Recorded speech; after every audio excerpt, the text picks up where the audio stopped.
আসসালামু আলাইকুম বন্ধুরা, আজকের ভিডিওতে আমি দেখাবো কিভাবে এই সুন্দর হাতার ডিজাইনটি তৈরি করতে হয়। তো সর্বপ্রথম আমি এখানে ডিজাইনগুলো তৈরি করে নিয়েছি। তারপর হাতার মুহুরির ঘের অনুযায়ী লম্বা একটি কাপড় নিয়ে নেবে। কাপড়ের পাশ 2 ইঞ্চি আছে। তারপর কাপড়টি মাঝ বরাবর ফোল্ড করে ডিজাইনগুলো এই কাপড়ের উপর বসিয়ে নিবে। আমি ঠিক যেইভাবে ডিজাইনগুলো বসাচ্ছি তোমরাও ঠিক একইভাবে ডিজাইনগুলো বসিয়ে নিবে।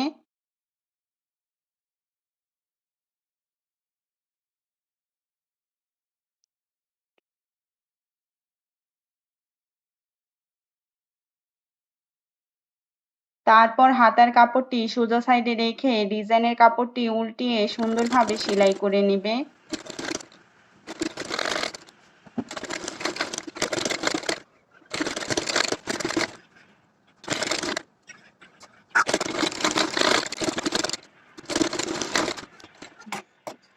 তারপর উল্টো সাইডে কালো কাপড়টি ঘুরিয়ে চাপ সেলাই দিয়ে নিবে।